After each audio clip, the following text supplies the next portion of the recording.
Hi, I'm Al King. Welcome back to Rocking Chair. We're going to continue our odyssey through this rather fine collection of vinyl. I believe we got up to E last time, so it'll be a bit of sort of F and G, possibly H, see how we go.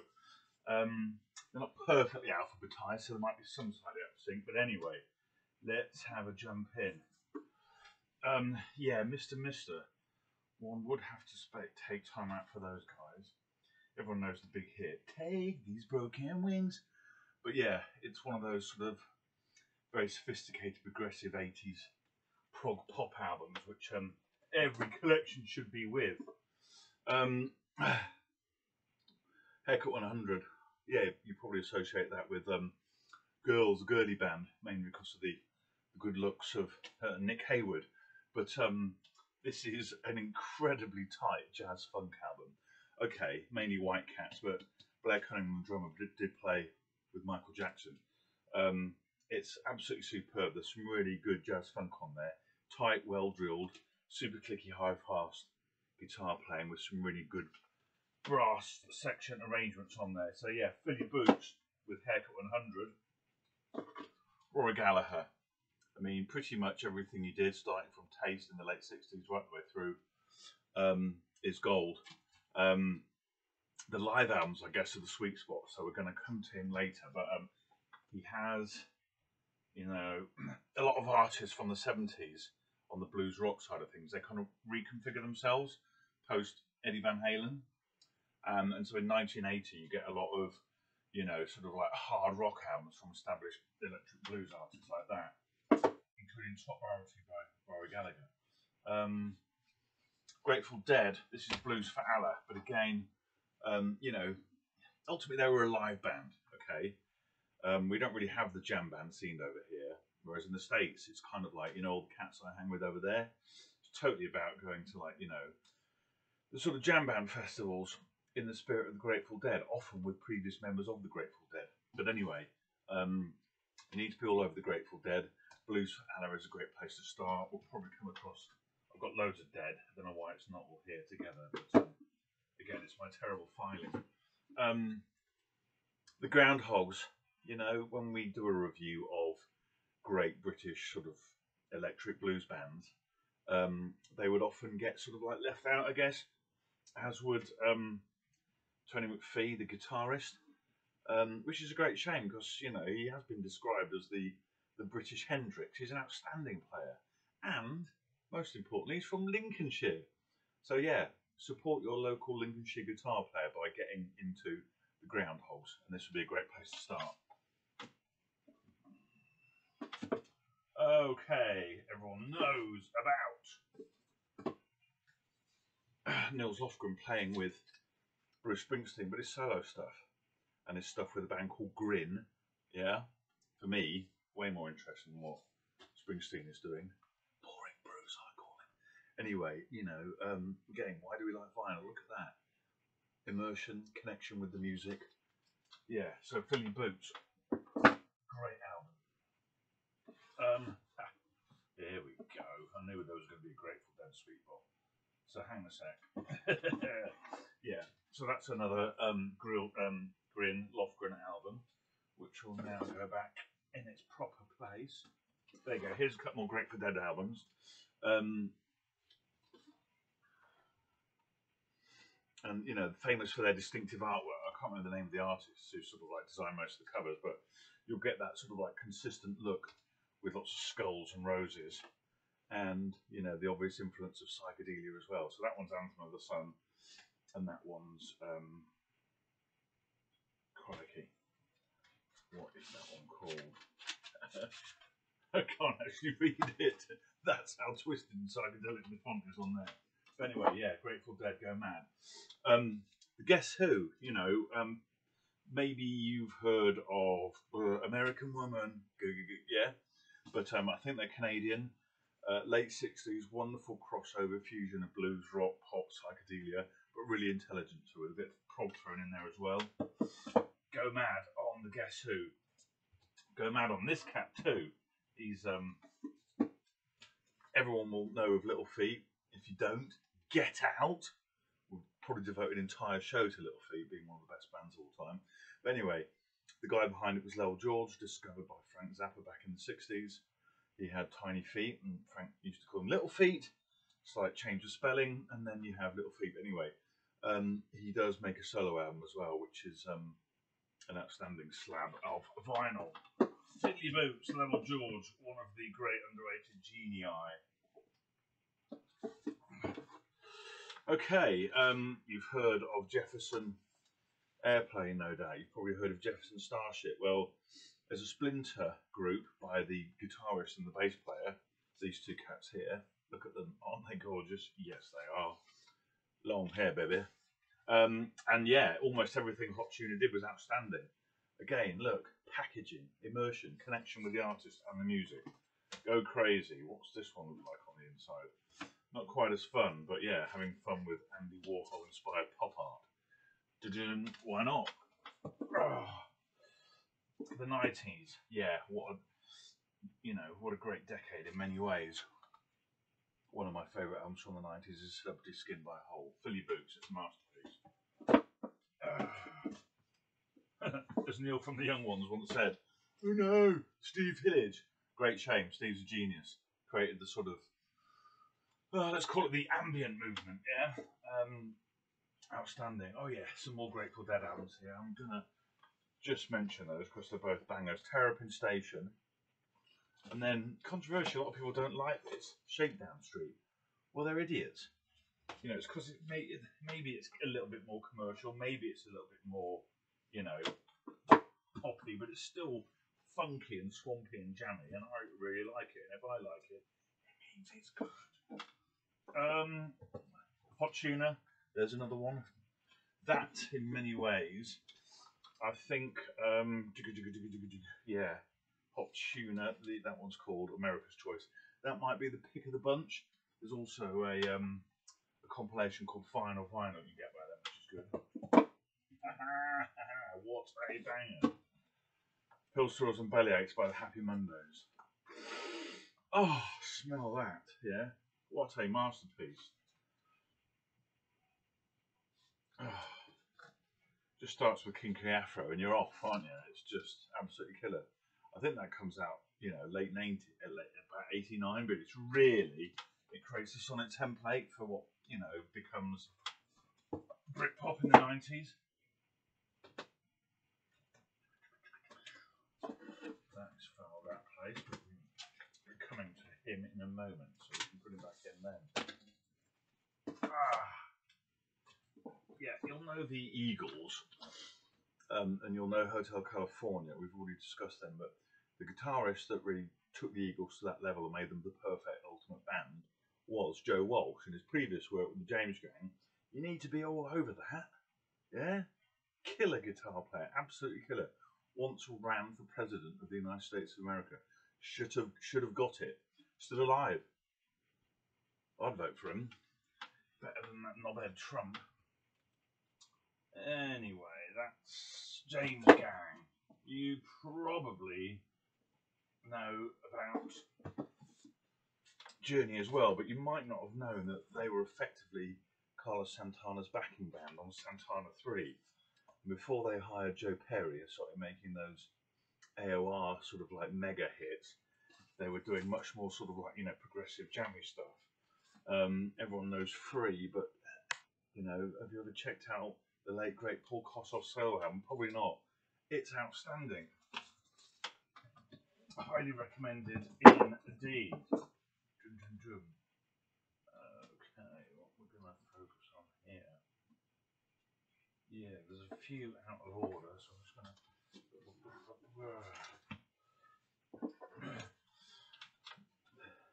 Men at Work, Cargo. This is their second album, which had, Overkill on it. The first album spawned a massive hit, They come from a land down under, but yeah. What was his name? Colin Towns, I think, was the main guy in it. The singer-songwriter goes on to have a solo career afterwards. But yeah, first two Men at Work albums, absolutely killer. Great example of how, of what of the quality of mainstream pop in the sort of early mid 80s. Oh, come back to that and to that in a second. Okay. That's a tasty album as well. You've heard of the New York Dolls. That's David Johansen, who's from the New York Dolls. That's his solo album after they broke up. It's really quite good. Probably better than anything that the Dolls did, actually. Controversial? Well, yeah, maybe. Okie dokie dokie. Right, so, yeah, we're going to be getting onto some P's as well here. So, yeah, it's a bit all over the place. But anyway, apologies for that. Is now the time to talk about Prefab Sprout? No, I think we'll talk about that a little bit later. We can talk about Tom Petty, because the late great Tom Petty, because you know he's one of the best, and this is his best. Damn the Torpedoes. Starts with Refugee, goes into Here Comes My Girl, then into Even the Losers. It's like, really, possibly the greatest three openers, bang, bang, bang of all time. Absolutely stunning. Fill Your Boots with Tom Petty. Fill Your Boots with the Pretenders. What was the last album in the UK? What was the last #1 of the 70s? Another Brick in the Wall by Pink Floyd. What was the first #1 of the 80s? Brass in Pocket by the Pretenders. Yeah, just like fantastic fusion of sort of like, you know, rock and roll with new wave power pop with an incredibly sassy sort of, you know, punky female front person. Awesome. Get both these Pretenders albums. You can't go wrong. Or if you want to be lazy, just get the greatest hits. Okay, yes. Now we can talk about Prefab Sprout. So, one of my favourite bands of all time. Everyone will probably know Steve McQueen. Yes, that is signed by the band. Yes, I did interview them. Everyone knows Cars and Girls off from Langley Park from Memphis.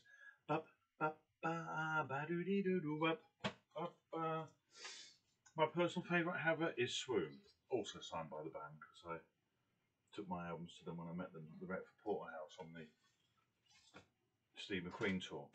Anyway, Paddy would be a little bit embarrassed now about some of the production values on Swoon, but this just totally and utterly blew my mind. It's like, what on earth is this? It's, you know, kind of, well, it'd be lumped in with post-rock, post-punk, but that's really a period of time rather than a genre. It's far too broad. It's just very polished, sophisticated, you know, indie rock with, you know, nods towards baroque pop and, you know, show tunes. It's probably got more in common with Rodgers and Hart and Stephen Sondheim than the Smiths, say. But yeah, Prefab Sprout, Fill Your Boots. Get them all. REM, obviously, You Need Automatic for the People, Amount of Time, two of the biggest sellers of all time, and, you know, high watermarks of the sort of for American indie. Todd Rundgren. Well, now we really are in like a special place. There should be a lot more Todd albums, so we're not going to do Todd just yet. We'll come back to that when we find it. The late great Robbie Robertson. You need to get that one. That's I forgot what it's actually called. How embarrassing. Yeah. Bonnie Raitt's debut album, superb. Aha!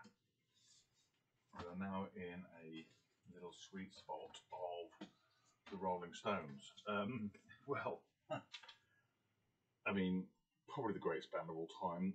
Because of longevity combined with consistency. I prefer the 70s work, particularly with Mick Taylor, who's the best guitarist they haven't been in the band, but all the Stones 70s stuff is superb. This one is Black and Blue.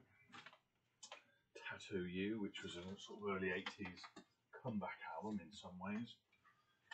Yeah, it's only rock and roll, but we like it. Yes we do. Yeah, 70 Stones. I've got two of them. We'll check out which one is the more valuable in a moment. Not their finest work, Flashpoint, but you know, still a Stones album, innit?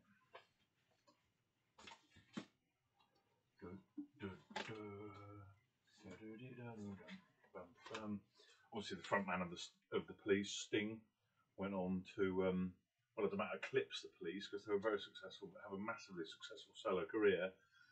First solo album was all right, but the masterpiece for me is Nothing Like the Sun, his second one, when he's got that killer sort of like young jazz band including Branford Marsalis on the saxophone playing with him. Ah, yes, please. The records. We've talked about power pop, that, you know, the ultimate genre, sort of like Beatlesque songcraft combined with kind of like, you know, Who or even Led Zeppelin level oomph to get, like, you know, the power as well as the pop.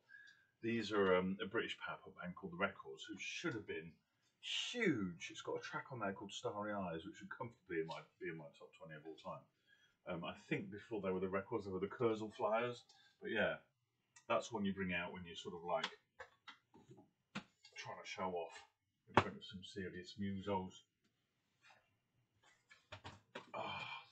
Tom Robinson Band, went to see him on this tour. Absolutely outstanding. Can't go wrong, really. New wave, brilliant songwriting, with the, you know, added awareness that he was one of the first openly sort of like, you know, gay musicians to come out singing "Feel Glad to Be Gay." You know, a brilliant recording artist and very good live as well. Here we are. So yeah, some more Rolling Stones there. That's the Still Life tour. I think I saw them on that tour. Replacements, obviously. Kind of one of those cool bands that you have to have. Jerry Rafferty, City to City, essential, because that's got Baker Street on it. But, you know, it's not the only killer track on the album. There's a lot of good stuff on there. Oh yeah, an earlier REM album, which is well worth having. Can't really go wrong with REM. Okay, yep. So, we're just going to do a little bit now on Todd Rundgren. So, Todd, I've got like 6 or 7 what I call key men, who are like, you know, the absolute cornerstones, the benchmarks of what define my musical taste. You know, that would include Miles Davis, Frank Zappa, Carlos Santana, Paul McCartney, Steve Winwood, and this guy, Todd Rundgren, a genuine pop genius who, you know, started off basically wanting to be the Beatles in the late 60s with Nas, and then sort of goes solo and releases a string of outstanding solo albums before forming a progressive pop band called Utopia. In Todd We Trust is a really nice little overview of his career across all of those things. There's also a Todd Rundgren anthology you can get. It's quite prolific, so, you know, sometimes compilations help, but, you know, in terms of like absolute must-haves, Initiation, I guess, would be one. I believe it's the longest LP, which stands for long player, the longest long player ever. He managed to squeeze 59 minutes, I think, across the 2 sides into it, which does have an effect on sound quality, but even so, it's still good. Something Anything, in many ways, would be something. Anything. Something. Anything. This might be his finest hour.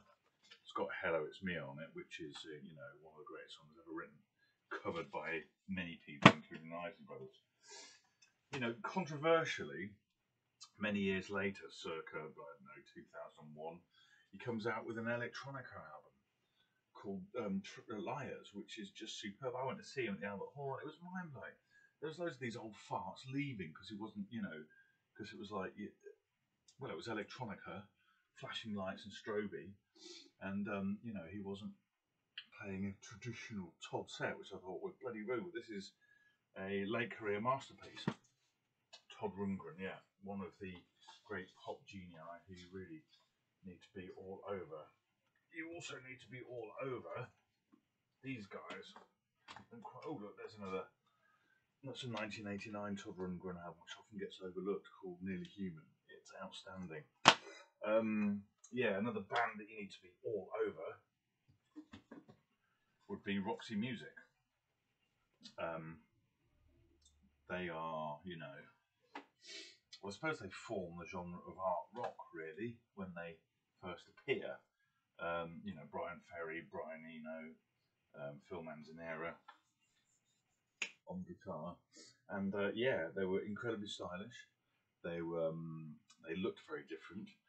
They were combining rock pop, sort of pantomime vaudeville show tunes, and yeah, were very, very, very, very influential on what became known as, you know, the new romantic or the futurist movement, or in the States, new wave. Yeah, because of that, you know, sort of like art college approach to, you know, to making rock and pop.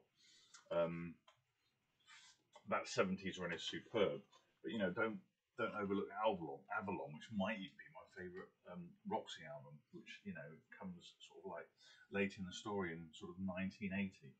That was huge as well.